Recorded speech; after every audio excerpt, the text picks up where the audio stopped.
इस महाज पर दो ऑप्शन जो आपके सामने आ रही हैं, एक तो आपका मुकाबला भारत से और उसके पिछले वालों से भी है, तो आपके पास क्या ऑप्शन होगी पाकिस्तान में?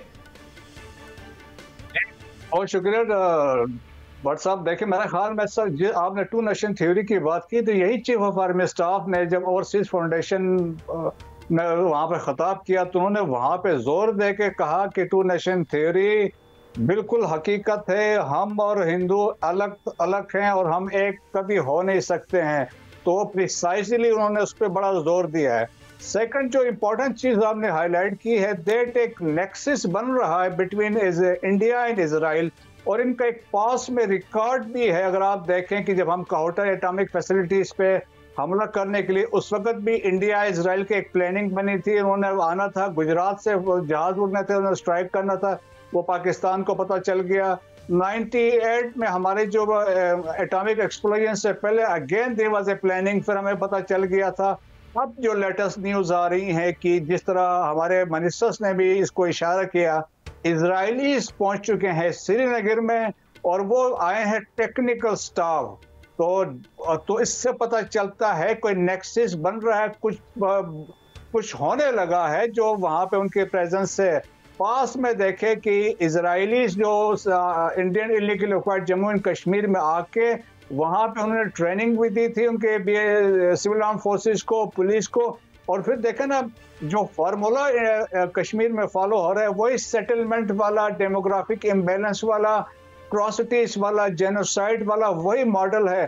तो वो वहाँ पे कर रहे हैं। और फिर दूसरे देखें कि जो फेंसिंग हुई है पाकिस्तान इंडिया के जो बॉर्डर पे या LOC पे या वर्किंग बाउंड्री पे, उसमें कंसेप्ट है स्मार्ट फेंसिंग का, और वो उन्होंने इजराइल ने इनको दिया है। तो देखें, इजराइल हर मौके पे उनके साथ है। So we can not rule out a possibility जिसमें इजरायली असिस्टेंस शामिल हो, जिसमें कोई इसमें स्ट्राइक्स वगैरह हो। तो पूरा पाकिस्तान ने बड़ा वाजे किया है। चीफ ऑफ आर्मी स्टाफ ने उसी कन्वेंशन में कहा था 13 लाख इंडियन आर्मी हमारे कुछ बिगाड़ सकी, तो ये चंद 100 ये दहशतगर्द क्या कर सकते हैं। और पाकिस्तान ने एक वाजे मैसेज दिया है। देखें कि पानी जो है हमारा एक एसेट है, नेशनल इंटरेस्ट भी है। अगर ये इसमें कुछ डाइवर्ट करते हैं, कोई एफर्ट करते हैं, तो it is act of war. और इसके लिए Pakistan can go to any limit, even there is a requirement होगी न्यूक्लियर वेपन्स यूज करने के लिए। हमारे लिए तो लाइफ और डेथ की बात है ना, तो then we will not tolerate using nuclear weapons. उसकी भी एक पैरामीटर सेट है पाकिस्तान की। देखें, वी आर थ्रेटन, हमारे अगर इकोनॉमी थ्रेटन होगी, पोलिटिकली वी आर थ्रेटन, और या पार्शियल स्पेशल उसमें कोई थ्रेशोल्ड आ जाता है, तो इन दैट केस या मिलिट्री थ्रेशोल्ड होता है, Pakistan will certainly will use nuclear weapons. Brigadier साहब, जब आप बात कर रहे हैं कि इसराइल अगर पीछे खड़ा है, आप ये फरमा रहे हैं, तो फिर तो मैथमेटिक्स का वो फार्मूला मुझे याद आ रहा है, A=B, B=C, सो C=A। यानी कि अगर इसराइल खड़ा तो फिर अमेरिका भी खड़ा है। मैं आपसे ये फिर जानना चाहूंगा कि इस वक्त चाइना कहाँ खड़ा है, क्योंकि चाइना इस पोजीशन में है, अगर वो चाहे तो भारत को पानी के मामले में जिस तरह वो हमें कह रहा है उस तरह वो बहुत आसानी से उस पर दबाव डाल सकता है। चाइना कहाँ खड़ा है ब्रिगेडियर साहब? देखें जी, चाइना बिल्कुल देखिए पाकिस्तान के साथ खड़ा है, लेकिन चाइना ने एक चीज वाजे की है, वो जंग नहीं चाहते, उनकी जो स्टेटमेंट आई है। लेकिन जब पाकिस्तान पे कोई ऐसा प्रेशर पड़ेगा, स्पेशली हमने देखा है, स्पेशली जब उन्होंने 2019 में 370 किया, 35A को रिवोक किया, तो उसके बाद से वो पाकिस्तान के साथ खड़ा है। और वो समझता है कि पाकिस्तान की सॉवरेनिटी की हिफाजत करना चीन वो अपना एक फर्ज समझता है। और देखें, इंडियन थिंक टैंक्स भी मानते हैं कि अगर फ्यूचर कोई ऐसा वार होती है तो जो चाइना है, जो इलेक्ट्रोमैग्नेटिक स्पेक्ट्रम है या बाकी फैसिलिटीज है, नॉन काइनेटिक सपोर्ट जो है चाइना पाकिस्तान को प्रोवाइड करेगा। अब वो वक्त आया है ना कि अब इंडिया के लिए तो तीन फ्रंट बन जाएंगे, पाकिस्तान भी है, चाइना भी है, उधर बांग्लादेश के मुसलमान भी हैं, वो भी डंडा देंगे। तो मेरे ख्याल में अभी एक इंडिया ने एक जो पंगा लेके अपना को तो एक्सपोज भी करवाया है, इंटरनेशनली ट्रांसनेशनल रिप्रेशन में भी एक्सपोज हुआ था। अब ये ड्रामा करके भी एक्सपोज आहिस्ता आहिस्ता वो खुल के आ गया है कि it was a stage drama. तो मेरा ख्याल में India no has gone on a weaker wicket. Brigadier साहब, जंग की सूरत में कौन से ऐसे ममालिक हैं जिनसे आपको बहुत उम्मीद आप देख रहे हैं कि ये पाकिस्तान के साथ खड़े हैं? कौन से ममालिक ऐसे हैं? देखेंगे, पहले तो हमने अपने सेल्फ रिलायंस पे हमने अपना आप को करना है। पाकिस्तान की अपनी रिस्पांसिबिलिटी है, सॉवरेनिटी, टेरिटोरियल इंटीग्रिटी पे पाकिस्तान आप देखें ना कि कन्वेंशनल बड़ा स्ट्रांग फोर्स है और बैटल हार्डन फोर्स है, न्यूक्लियर आर्म्ड है, मिसाइल फोर्स है, लेकिन हमें तो जैसे मैंने कहा नॉन काइनेटिक सपोर्ट जो होगी चाइना के से मिलेगी और मिडिल ईस्ट में यकीनन हमें सऊदी अरब से या कतर से या यूएई से ज़्यादा तवक्कुआत हैं। काबिल एहतराम अहमद हसन साहब, मैं आपसे ये जानना चाहूँगा कि अगर एक साइड पर भारत मुआहदा कैंसिल करने पर आ गया है तो आपके पास ऑप्शंस क्या हैं इसके मुकाबले में? क्या शिमला मुआहदा भी मुअत्तल कर देने का वक्त आ गया है? अगर सिंतोस मुआहदा मुअत्तल हो रहा है तो फिर शिमला मुआहदा भी मुअत्तल होने जा रहा है, क्या कहेंगे अहमद हसन साहब? देखिए शहजाद साहब, सच्ची बात ये, हमारे पास सिर्फ एक ऑप्शन है और वो तलवार है, वो जंग है। हमारे पास सिर्फ और सिर्फ यही ऑप्शन है। और ये जो बात की है ब्रिगेडियर साहब ने, मैं इनके साथ 100% एग्री करूंगा। इस सारे फियास्को के पीछे इसराइल खड़ा है और ये सारा प्लान इसराइल से मॉनिटर हो रहा है। इसको ऑर्केस्ट्रेट करने वाले इसराइली हैं। और मैं आपको सीरियसली बता रहा हूं कि अब जो होने वाला है पाकिस्तान और इंडिया के दरमियान में, it's writing on the wall. और ये जो होने लगा है, आज से पहले इंसानियत की तारीख ने वो विटनेस नहीं किया होगा, मैं कैटेगोरिकली आपको बता रहा हूँ।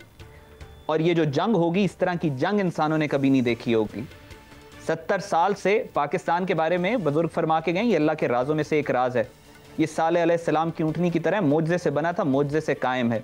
ये मुल्क मोजज़े से कायम था तो किसी वजह से कायम था, और वो वजह आज आपके सामने आ गई है। जो रसूल खुदा सल्लल्लाहु अलैहि वसल्लम का मिशन था, मक्का के अंदर बुत परस्ती का खात्मा, वो अब 1400 साल बाद अब पूरा होगा। ये जंग जो हमारे ऊपर इम्पोज कर रहे हैं, इस जंग का हमें 1400 साल पहले बता दिया गया था कि ये होना है। रसूल खुदा सल्लल्लाहु अलैहि वसल्लम ने डायरेक्टली फरमाया था कि आखिरी टाइम की, जिसका मफ़हूम है कि आखिरी टाइम में एक लश्कर उठेगा जिसके झंडे गहरे सब्ज रंग के होंगे और वो हिंद के हुक्मरानों को जंजीरों में लपेट के लाएंगे, और जब पलटेंगे तो शाम में ईसा इब्न मरियम को पाएंगे। तो पाकिस्तान को जो कहा जाता है, ये इसराइल का एंटीडोट है कि पहले पाकिस्तान, कुरान में आता है कि पहले तिरयाक आता है और फिर बीमारी आती है। तो इसराइल की बीमारी पैदा होने से पहले खुदा ने उसका इलाज नाजिल फरमा दिया था पाकिस्तान की शक्ल में। अब ये जंग होगी, इस जंग की बशारतें 1400 साल से औलिया अल्लाह और फुकरा और स्कॉलर्स दे रहे हैं, और हम पिछले 3 साल से क्लियरली बता रहे हैं कि जो इंडिया की वॉर प्रेपरेशन है वो इस बात की तरफ इशारा कर रही हैं that they are going for a mischief, a misadventure, a miscalculation. ये जंग इंडिया शुरू करेगा, लेकिन हम कसम खाते हैं कि दिल्ली से पहले इस दफ़ा हम नहीं रुकेंगे, और पाकिस्तान के मुजाहिदीन दिल्ली पे एक दफ़ा फिर हुकूमत करेंगे। This is what that is going to happen. लेकिन वहाँ तक पहुँचने से पहले एक आग और खून का दरिया है जिसको हमने अबूर करना है। काबिल एहतराम ब्रिगेडियर साहब, मेरे मेहमान अहमद हसन साहब ने वाज़ह तौर पर कह दिया है कि दीवार के ऊपर लिखा है और तलवार का जिक्र कर रहे हैं। इस लिहाज से तो फिर मैं आपसे ये जानना चाहूँगा कि इस वक्त मुझे थोड़ा सा आसान ज़बान में समझाएं, पाकिस्तान के पास कौन से मिसाइल हैं, उनकी कितनी रेंज है और हम कहाँ तक जा सकते हैं? ब्रिगेडियर साहब जी हाँ, देखें कि बिल्कुल ऐसा ही है। देखें कि हमने जब कहा कि हमने हार्ड स्टेट बन के अभी आना है दुनिया के सामने, अब भी अपॉलॉजीज नहीं करनी है, बाईबंदी वाली बात नहीं है, चलो बैकडोर चैनल पर बात हो फलानी है। अब आपने अपने पाँव पे खड़े हम हुए हैं और हमने एक स्ट्रांग स्टैंड लिया है। तो देखें पाकिस्तान की जो कन्वेंशनल कैपेबिलिटी है, देखें हमारे पास शाहीन है जिसका मैक्सिमम रेंज 2350 किलोमीटर है। सो हम कलकत्ता तक हिट कर सकते हैं। तो हमारी वो कैपेबिलिटी से, हमारे पास टेक्टिकल न्यूक्लियर वेपन्स है जो हमारे पास नसर की सूरत में है। सो हमारी जो कैपेबिलिटीज़ हैं अल्हम्दुलिल्लाह, हमारी कन्वेंशनल ताकत है, हमारी मिसाइल्स जो हैं, और इसके अलावा हमारे जो एटॉमिक है, और जब हम एटॉमिक टेक्नोलॉजी की बात करते हैं, we are far ahead from India. तो मेरे ख्याल में इंडिया ये 100 दफ़ा सोचेगा, पंगा तो ज़रूर लेगा, लेकिन जिस तरह अहमद साहब ने कहा है कि it will be disasters, catastrophic situation होगी इंडिया के लिए, क्योंकि उन्होंने पाकिस्तान को अंडर एस्टिमेट किया। स्टिल वो 71 वाली बात सोच रहे होंगे, लेकिन उस वक्त डिफरेंट हालात थे। आज हम एक डिफरेंट हालात में मौजूद हैं। और Pakistan army, Pakistan arm forces और पाकिस्तानी कौम अफवाज पाकिस्तान के साथ शाना बशाना खड़ी हो। जिस तरीके से हमने अभी पब्लिक ओपिनियन देखा है, हमने नेशनल असेंबली में देखा है, सेनेट में देखा है, जिस तरह एक जोश और जज्बा है, ये वही जज्बा मुझे नजर आ रहा है जो 65 में लोग पाकिस्तानियों ने डेमोन्स्ट्रेट किया था। बहुत शुक्रिया, इंतहाई काबिल एहतराम ब्रिगेडियर रिटायर्ड मसूद अहमद खान साहब नाज़रीन मेरे साथ थे। मैं एक शॉर्ट ब्रेक पे जा रहा हूँ और ब्रेक से जब आऊँगा तो अहमद हसन साहब मेरे साथ फिर मौजूद होंगे, जबकि उनके साथ डॉक्टर हसन अब्बास जो वाटर एक्सपर्ट है, ये क्या मामला है पानी का, उनसे भी मैं जानूंगा। मेरे साथ रहिएगा। Short break.